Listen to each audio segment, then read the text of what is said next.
Rachel, you'll be stepping down this week and handing the reins to David. It's what's best for the family. My mother stood up in the middle of her own 60th birthday party and announced it in front of 72 guests, board members, major investors, local media, all of them, and me, the one who saved the company from collapsing after the pandemic. I just sat there, frozen, with a polite, plastered smile that didn't quite reach my eyes. It felt like a courtroom sentence, only no one had warned me I was on trial. The party was held at Azure Flame, an upscale restaurant downtown Austin. It was Mom's favorite spot. Fancy enough to remind people you matter, as she liked to say. I paid for everything. I even flew in her favorite jazz quartet from Houston just to make her night special. And then she stood, raised her glass, looked straight at me, and said it. Her voice was soft, the kind you'd expect during a toast, not a quiet execution of your daughter's career. David, my older brother, was 3 seats down, sipping his wine like he already knew, like he'd written the whole damn script. The room fell into a thick, awkward silence, a few surprised glances, whispers rippling under the music. Sarah, my best friend, and the company's legal counsel, reached under the table and gently squeezed my hand, a silent plea to stay calm. But I wasn't about to stand up or scream, because in that moment, my mind was completely blank. Not because I was shocked, but because I saw it coming. I just never imagined it would happen so publicly and so cruelly. I took a deep breath. The smile stayed frozen on my lips. If they thought I would break in front of this entire room, then maybe they've forgotten who I am. I'm Rachel Monroe. And I don't bow to anyone else's script. I don't really remember how I left the restaurant that night. All I know is by the time I got back to my apartment in West Austin, my heels felt like they were trying to kill every nerve in my toes. And Sarah's handprint was still faintly pressed into my palm.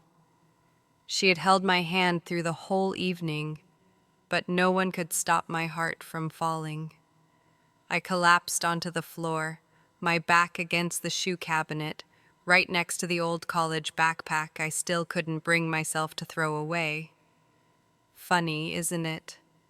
When everything falls apart, your mind goes straight back to the beginning. Mine went to MIT, to the nights I truly believed that if you worked hard enough, people would see your worth. But maybe I'd been wrong all along. David was always the star of the family. As a kid, he was exactly what every mom in Texas dreamed of. Tall, built model airplanes, played football decently, and had this natural-born charm when it came to Mom. Me?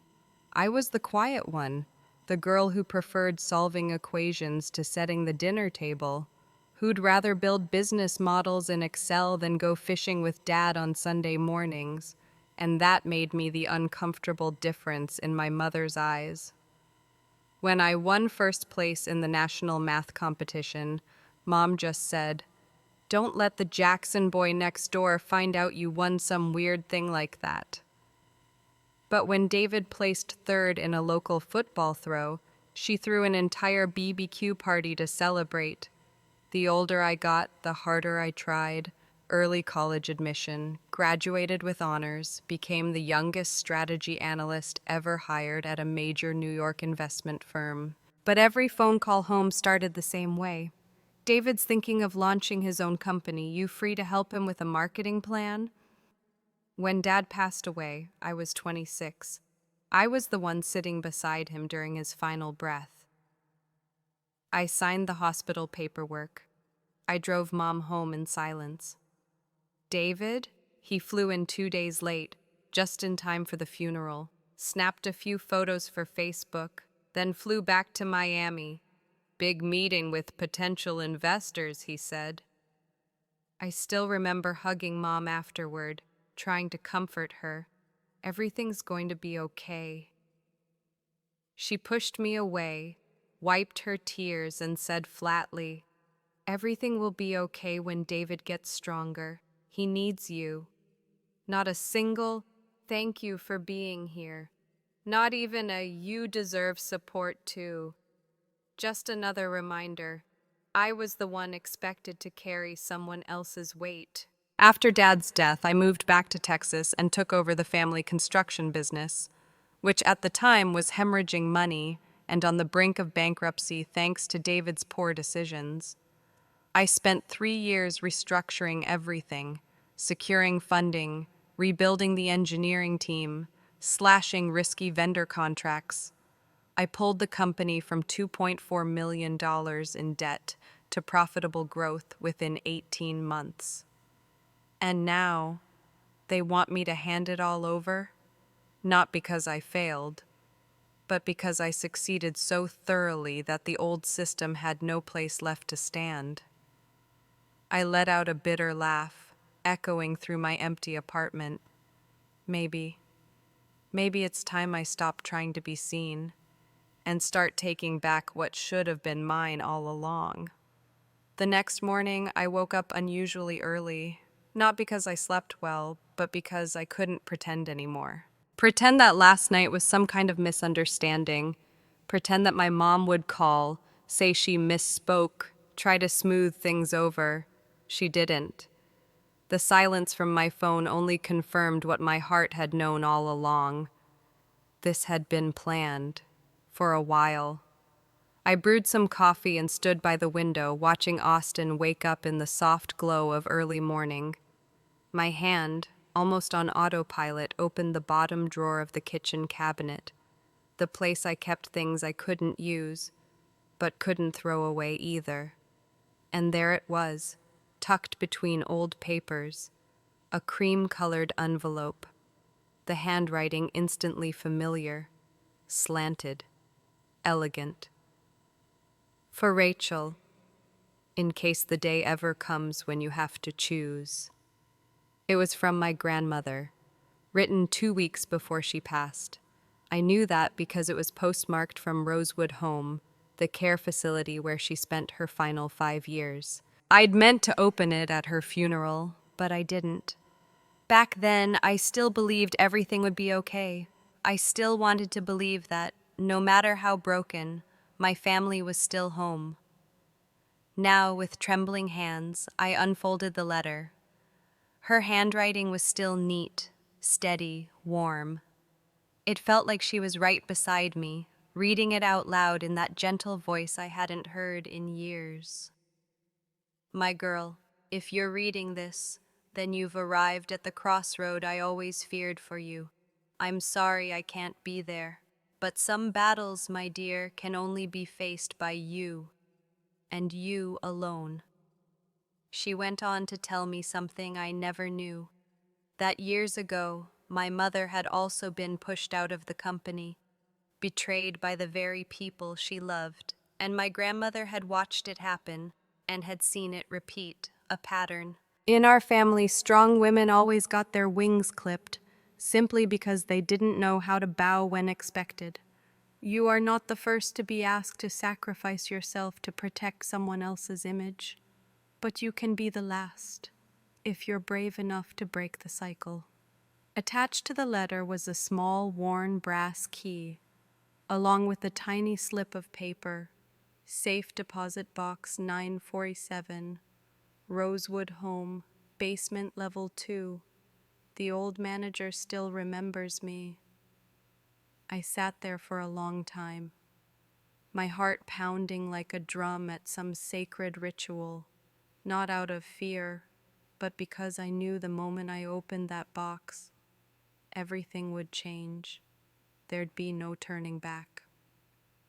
I ordered an Uber that same morning, and on the way to Rosewood Home, one thought played in my mind over and over again. If she believed I was strong enough to change the game, then maybe it's time I believe it too. For the first time in my life. I got back home that same afternoon, right after my visit to Rosewood Home and opening the safe deposit box my grandmother left behind. What I found inside, I'll tell you later. It deserves its own chapter. But I'll say this much. After reading those documents, I was no longer the same Rachel Monroe.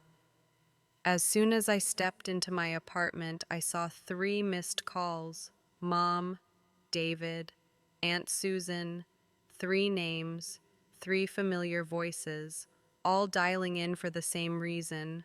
Power. Power they felt slipping through their hands. Before I could return a single call, the doorbell rang. It wasn't a delivery.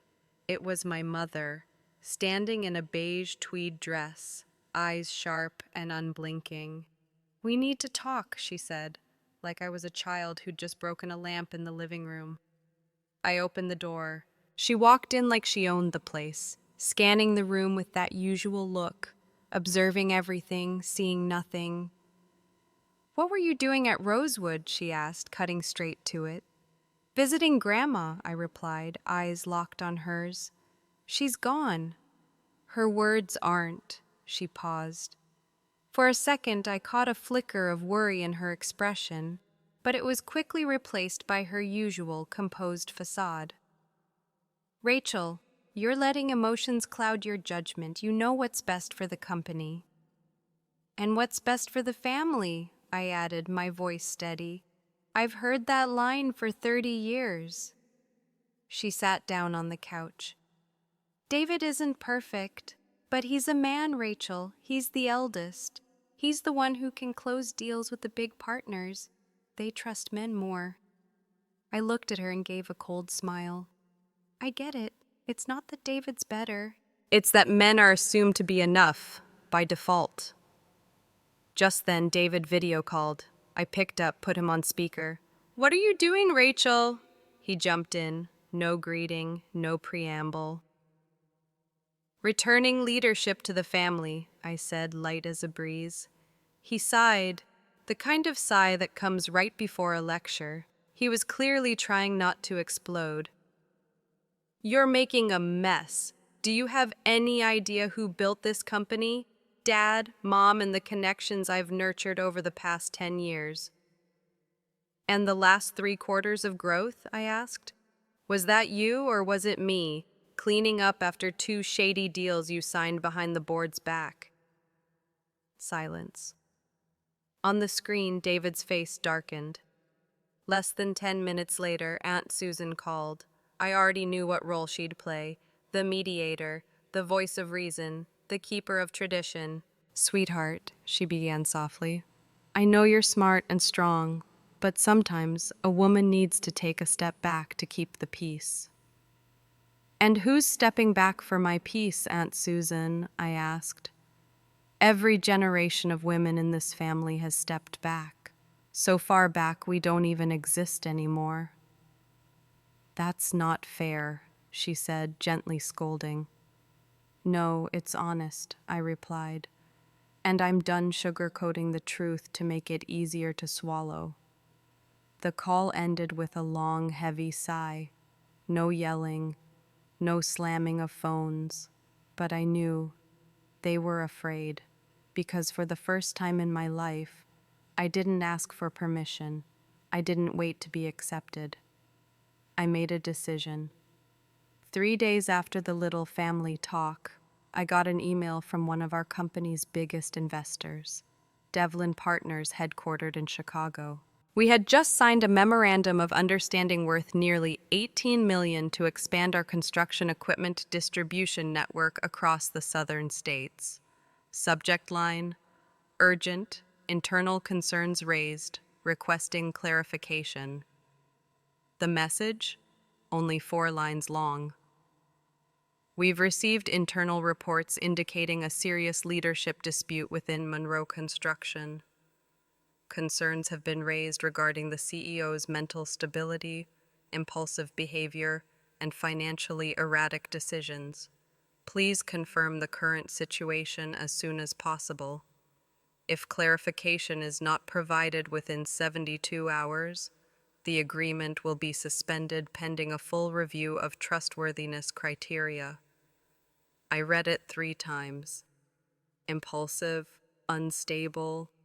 What internal source could have crafted something in Mom and David's exact tone? I called Sarah, my best friend and legal advisor. She listened quietly as I read the email out loud, then said flatly, "They're going after the one thing they think you can't defend, your reputation." She was right. Legally, my family may no longer control the company, but they still had deep ties in the Texas construction world. Quiet calls, whispered conversations at networking events, one anonymous email laced with just the right flavor of twisted facts. That's all it takes to plant doubt, especially in an industry that's still uncomfortable with powerful women. Later that same day, I got 2 more emails from longtime suppliers, both saying they wanted to pause operations until internal affairs stabilize. Then came the call from a local business journal. "We've heard rumors of internal conflict at Monroe Construction. Do you have a comment?" I hung up before they could dig any deeper. But I knew exactly what was happening. This was no longer a family feud. This was a reputation war. They were trying to paint me as the unhinged woman, a power-hungry CEO cracking under pressure after being removed from the throne. This wasn't about control anymore. This was a smear campaign, and they were playing dirty. That night, I stood in front of my bathroom mirror. The light cast sharp shadows across my face, thinner now from too many sleepless nights. I looked straight into my own eyes, not for comfort, but for confirmation. If they want to burn my name across this industry, so be it, but I'll be the one holding the damn lighter. I returned to Rosewood home that Saturday morning, this time not just with the brass key from my grandmother's deposit box, but with a head full of questions. I needed to know where all this control went wrong, where the rot had started. And if anyone knew the answer, it was Harold, the former manager of the facility, and once my father's closest friend. Harold had retired years ago, but luckily I found his contact info in one of Grandma's old notebooks. I called, gave my name, and when I said, "I'm Rachel Monroe, Matthew's daughter," the line went quiet for a few seconds. Then he exhaled softly and said, "Your father always feared this day would come. Maybe it's time the truth came out." We met at a small, quiet cafe on the outskirts of town. Harold arrived right on time, carrying a thick bundle of papers wrapped in an old leather pouch. He placed it gently on the table, as if it held the weight of 2 generations. "Did you know your father revised his will 3 months before he passed?" he asked, eyes steady on mine. I shook my head. My mom always said everything was left to her. He let out a long sigh. That's exactly what he was afraid of, so he secretly drafted a second will, witnessed and notarized by a private law firm in Houston, completely independent of the family's attorney. I opened the file, hands slightly trembling. Right there on the first page, in bold type, "Last Will and Testament of Charles Monroe, Final Revision." My father had left full ownership of the company to me. No splits, no conditions, no shared control.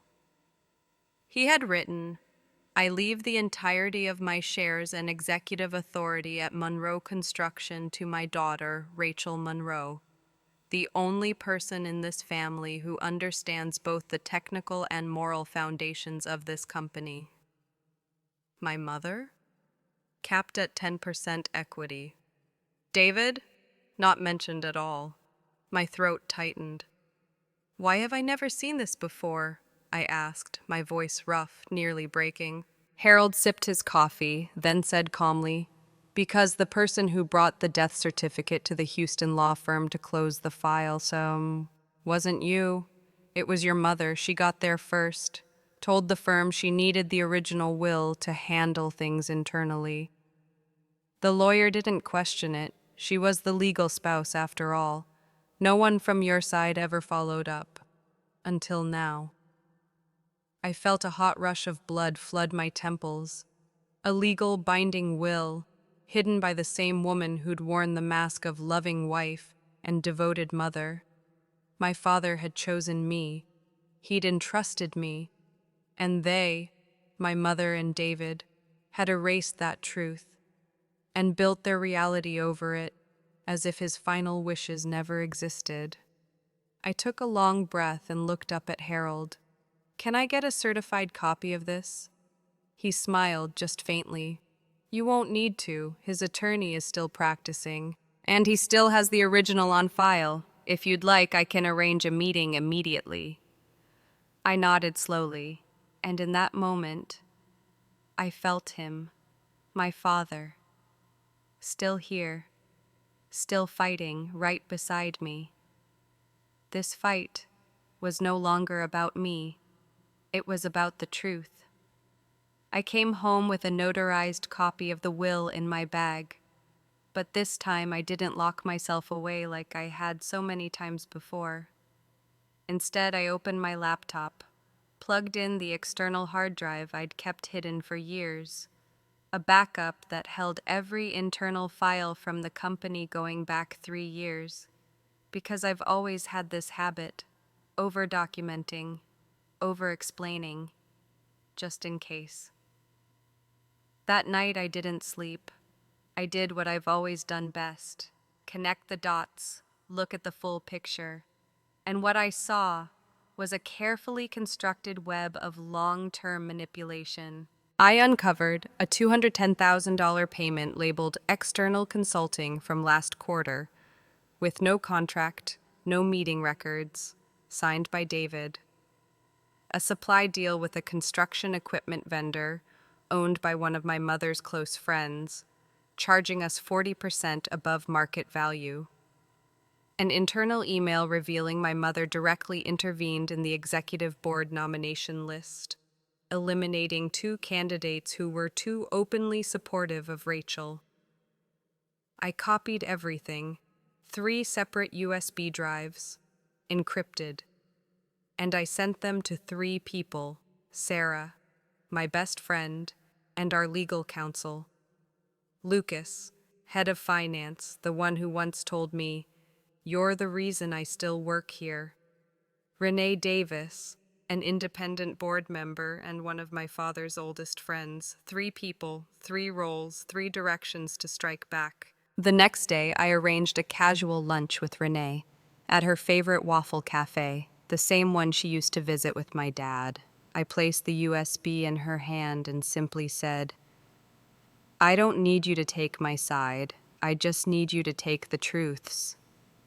She didn't speak, but she nodded, slowly, deliberately. That afternoon, Lucas called me, and he never gets involved in company politics. "You've stayed silent longer than anyone ever could," he said. "But maybe it's time Monroe Construction is run by merit, not bloodlines." That night, Sarah and I sat on my apartment balcony. The city buzzed faintly in the distance. The glow of the streetlights was soft, steady. "They're not going to give up without a fight," she said, staring out into the night. "Good," I replied, because I didn't come this far for an easy life. We both laughed, but beneath the laughter there was something real. Resolve, preparation, the end of silence. Because this time, I wasn't seeking justice just for me. I was claiming it for every person who was ever told they had to be quiet to be accepted, that they had to be good to be worthy. The emergency shareholders meeting was scheduled for Friday, 10 a.m., in the 16th floor conference room of headquarters. On paper, it was just a quarterly performance update. but everyone in the industry knew what it really was: an ambush. My mother and David were planning to formally propose a leadership restructure, removing me from the CEO position. They thought I didn't know. They thought I'd sit quietly and take it. What they didn't know was that I wasn't coming to defend myself. I was coming to end the game. I walked into that room in a charcoal gray suit, hair tied back, face like stone. Sarah was by my side, carrying our legal files. Lucas was already seated at the finance end of the table, and 5 minutes before the meeting began, Renee Davis walked in and sat on my side. My mother sat at the center of the table, like a queen without a crown. David next to her, smirking, both dressed in black. A strange choice for a morning meeting. But maybe, in their minds, this was my funeral wrong. As everyone settled, my mother spoke first, her voice sweet but laced with that usual polished authority. Thank you all for being here. As founding members and longtime stewards of Monroe Construction, we would like to present a proposal to temporarily transfer company leadership to the Oversight Board in order to address internal conflicts that are damaging market trust. I cut in calmly. Before we move to voting, I'd like to present a special report.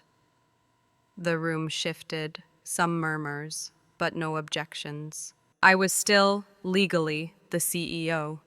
I opened my laptop and connected to the main screen. First slide, Q3 Financial Oversight and Internal Investigation Report. And I began. No anger, no theatrics, just the truth. Point by point, a $210,000 consulting expense signed by David, no contracts, no documentation. A purchase deal for equipment at 40% above market price, tied to one of my mother's close friends. An email from my mother to HR. Remove anyone too closely aligned with Rachel from the candidate list. Each point came with scanned receipts, timestamps, and verification from accounting. Then I paused, reached into my bag, placed a certified copy of my father's will on the table in front of the board. And finally this, the last will and testament of Charles Monroe, notarized in Houston. He granted full ownership and executive authority of Monroe Construction to me. No conditions. This document was deliberately withheld from the company's records for 4 years by my mother. My mother shot to her feet, face pale. "That's a fake! It's fabricated!" Renee spoke next, her voice sharper than I had ever heard it. "I've verified this will with the original law office. Your daughter is telling the truth." Silence.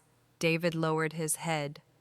For the first time in his life, he had nothing to say. I closed my presentation with this.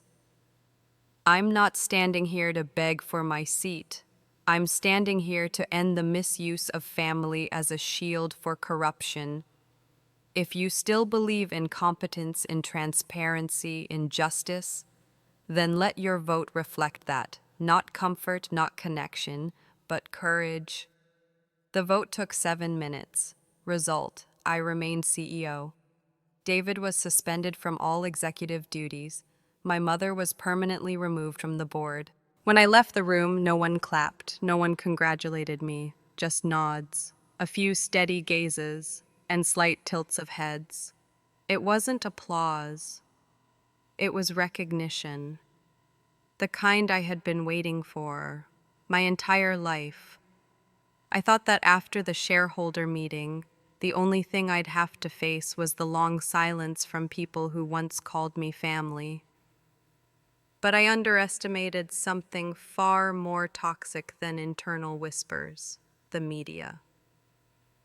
3 days later, the headline appeared on the front page of Austin Business Weekly. Civil War at Monroe Construction. Female CEO ousts own mother and brother in shocking power move. The article was accompanied by a photo of me mid-presentation, cold expression, hand pointed at the screen filled with financial data, like I was delivering a verdict in court. The summary read, Rachel Monroe, once pushed out of her own family's leadership circle, quietly gathered evidence for months to expose misconduct by her mother and brother. With her late father's legitimate will as a trump card, she reclaimed control of Monroe Construction. But can the company survive the media storm ahead? Within 48 hours, I was the #1 trending search on Google in Texas. Some articles praised me as a symbol of resilient female leadership. Others were less kind. Daughter overthrows parents to keep power. Where's the line? Monroe CEO, genuine talent or just better at playing the family game? And then came the market reaction. Monroe Construction's stock dropped 6% the first day after the scandal broke. 2 long-term vendors suspended operations pending internal stability review. 1 anonymous investor pulled out of the San Antonio expansion deal. I didn't sleep for 2 nights, not out of fear, but out of anger. Anger that, when a woman stands up to reclaim control, the world always asks, is she mentally stable? Is she too ambitious? Can she learn to forgive? But when men steal credit and dismantle someone else's work, they're called strategists.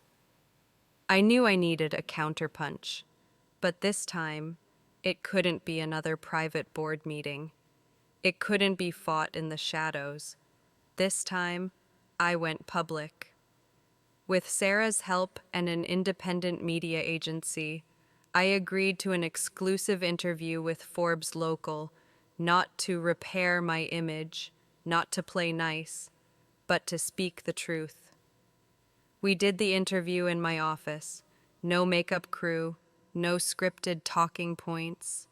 I told everything, from years of being overlooked to internal manipulation to why I will never apologize for fighting for the position I earned. When the article went live, the headline read, I didn't steal the company from my family. I took back what was already mine. And something unexpected happened. The stock began to recover. One hesitant investor reached back out, but most importantly, I received an email I never saw coming. My name is Margot Chen. I'm the CEO of Steel Point Engineering. I just read your story. Maybe it's time women like us stop having to explain ourselves. If you're interested, I'd love to have you as a keynote speaker at next month's Women in Construction Summit in Chicago. I stared at the email, feeling a lump form in my throat. Not because it felt like victory, but because for the first time, someone saw me without needing me to defend who I am. The next battle wouldn't take place in a boardroom. It would happen on a stage, in front of hundreds of people. And this time, I won't just tell my story. I'll speak for every woman who was ever told to sit down and stay quiet. I never called David after everything. No texts, no check-ins. But when Lucas told me the Georgetown branch, the one David used to manage, had just received an official foreclosure notice from the bank, I knew it was time to close this chapter. The chapter about my brother. David arrived 20 minutes late. His shirt was wrinkled, half-buttoned, shoes muddy. He looked more worn down than I'd ever seen him, but still tried to hold on to that familiar edge of defiance. We met at Sarah's law office, in the same old conference room where I once exposed every misstep to the board. Thanks for agreeing to see me, he said, his voice rough.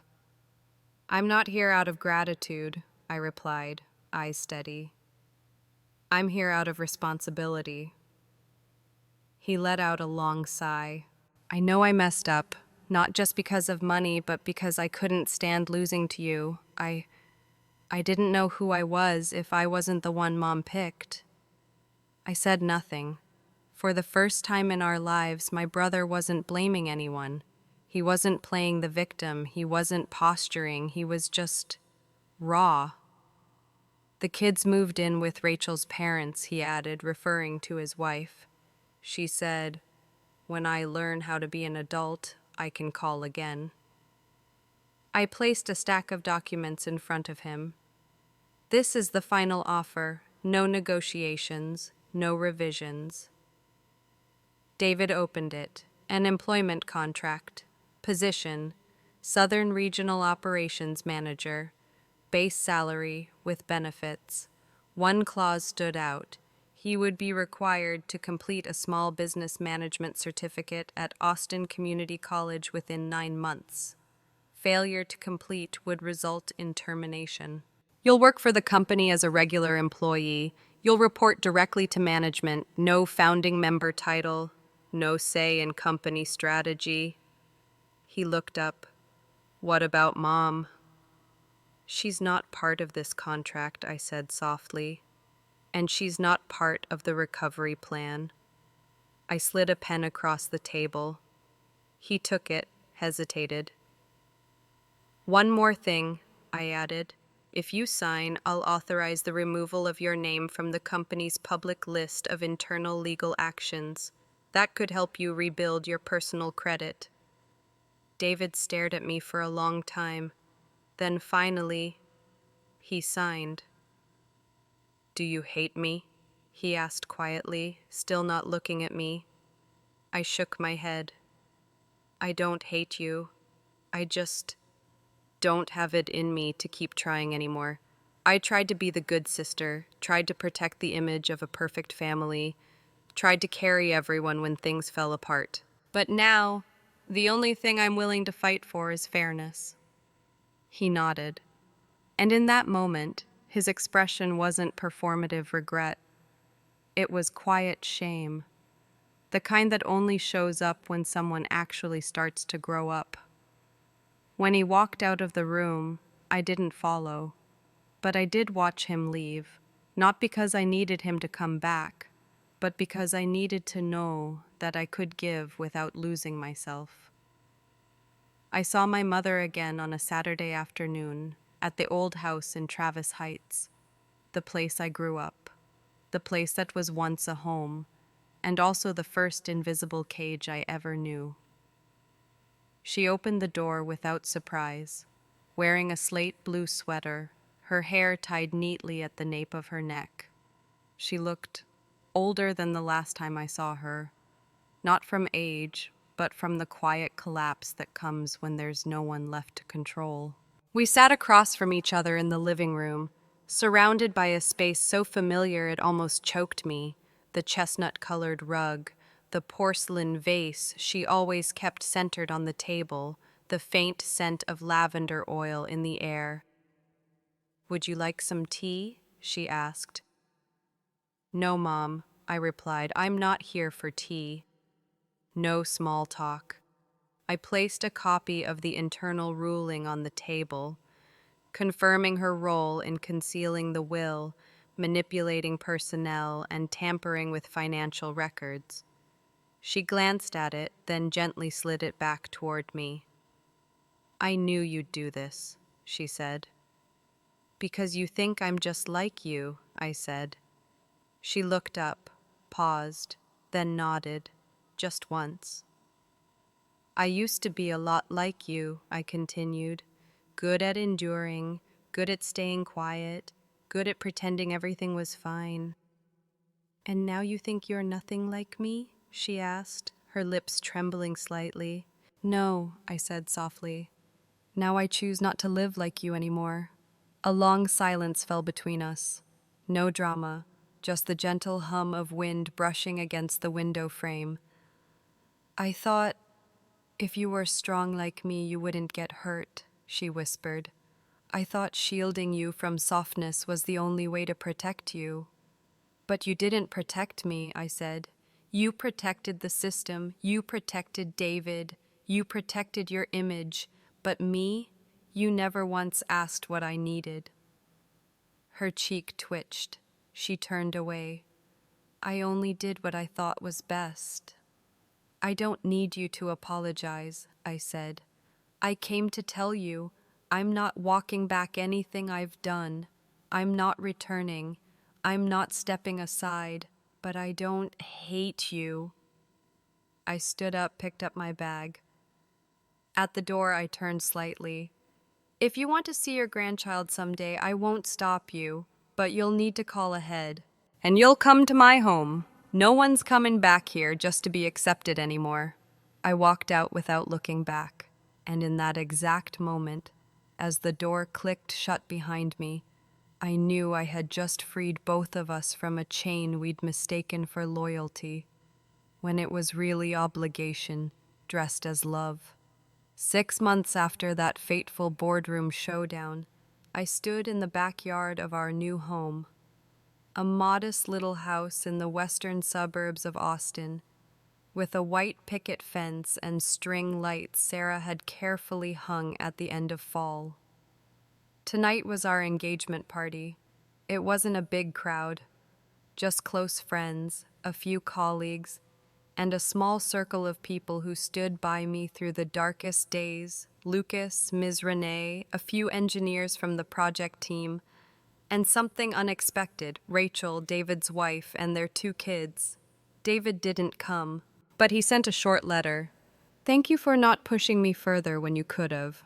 I'm learning, starting over, and for the first time, trying without anyone shielding me. If I succeed, I'll know it's because of you. I read that letter alone, bathed in the last light of a quiet sunset brushing across the porch. Sarah came up behind me, wrapped her arms around my waist, rested her head on my shoulder. Do you still feel like you're standing in the storm? She whispered. I shook my head. No, the storm's past. What's left is new air. We popped champagne. Laughter filled the yard. Kids ran around with glow sticks in hand. No one mentioned the company. No one brought up my mother.